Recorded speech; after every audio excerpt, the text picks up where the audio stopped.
Time to learn the T-stop. Hey everyone, welcome back to the Skate with Jake channel. So first off, happy Halloween for all those. I know it's gonna be kind of after the fact as we see this, but in this video, we're gonna be talking about T-stop, all right? How we actually stop ourselves before we go up and we hit the wall, right? Because we don't wanna be doing that. And I got this little cube right here, because as you see, I got a cube on my shirt. And what this is about is actually how our bodies really work. And I'm gonna talk about how this is going to play into how think about your body and where we're gonna situate our weight, right? You know, I'm always talking it's left side, or I'm saying it's left side, it's right side, or it's together, right? So that we bring it together. Or it's above, or you got up here with your head and what's going on with the shoulders. You got your hips, what's going on in between, and then you got your feet, what's going on down below, right?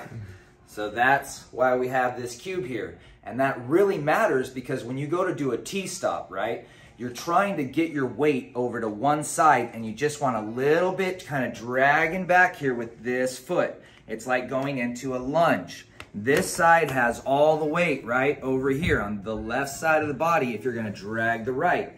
If you're going to then, if you're more dominant on one side or the other, right, so then you'll be on the right-hand side here, kind of like a lunge, and then being able to drag it. So that's really important when we go into T-stop and how you control your hips, and that's why I've got this, okay, to kind of get you to think about how that all ties together, as many physical therapists say, that whole kinetic chain, okay? And so just to revisit the 5-5 rule that I like to talk about, set down that cube for a moment. So the top 5, right, from here up.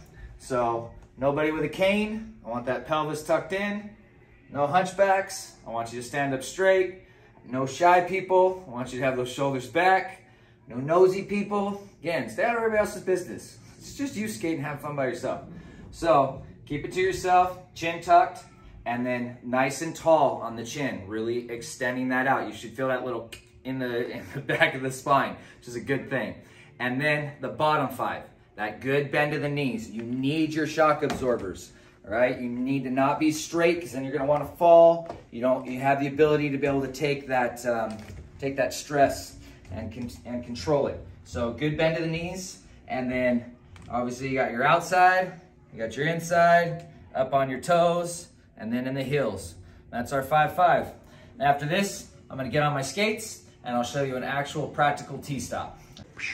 All right, so in order to be able to T-stop, first thing we're gonna do is actually work on our glide on our skates, all right? So I want you to get in a 90 position, just like this, okay? Then from there, I want you to let this part like you're doing a lunge. Notice how this back leg's staying straight? If I start to let that go, I'm already wanting to fall, okay? So it's important to be able to control your back hip and work your hips. So this is a good lunge and be able to bring it back together. This is actually just a really good exercise in general to strengthen your overall skating ability to just kind of move and go and glide, right? But first get in that 90 position and letting it come out. Notice how my weight is over here. I'm not trying to do this kind of thing. I'm putting my weight over the lunge leg.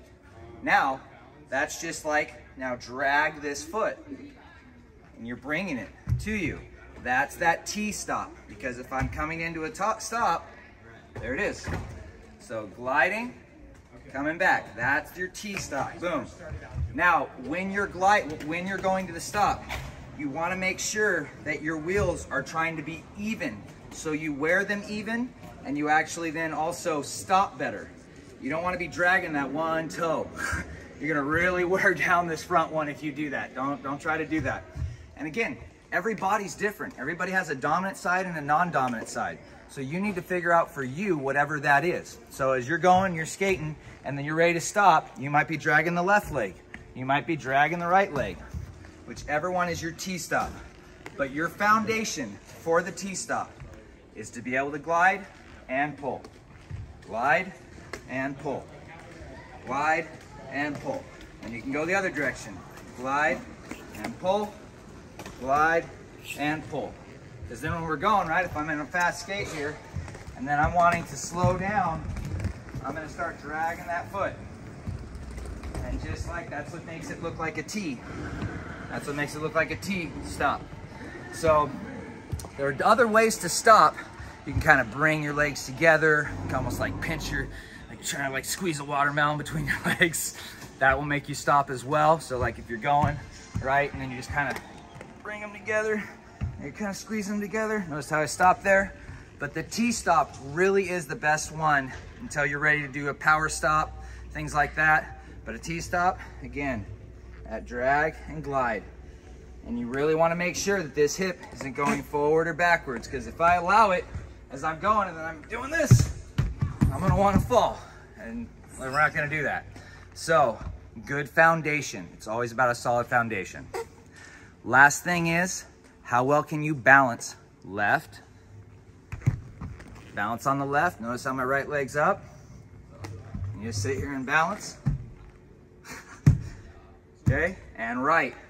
Because most of your weight, when you go to do that T-stop, you're gonna be putting like 90% of your weight on one side or the other.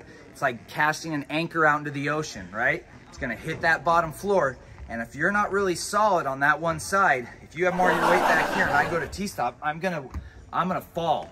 You're going to fall. It's not going to T-stop, you're gonna T-fall. Okay, let's not do that. So make sure that you have that really good strength. Off your skates, that's what you can always practice, and it's a really good thing. In fact, I did a video with Chris talking about the ankles and how we build upon that. And so you might want to check out that video, but everything that strengthens that whole kinetic chain from the foot to the ankle to your knee to the hip, all the way up, and a tight core, then you can easily stop, okay? And that's how you do a T-stop. And Candy Plumber, this one's for you. Thank you so much for requesting that. And for all the rest of you who have saw this video, like, subscribe, comment, share it around to all your friends who think this would be helpful. And yeah, I love bringing you guys these videos, and I really hope they help out. And thanks for watching Skate with Jake. And always remember, skating, it's more than just 8 wheels. Like it says, just like that. Because it is.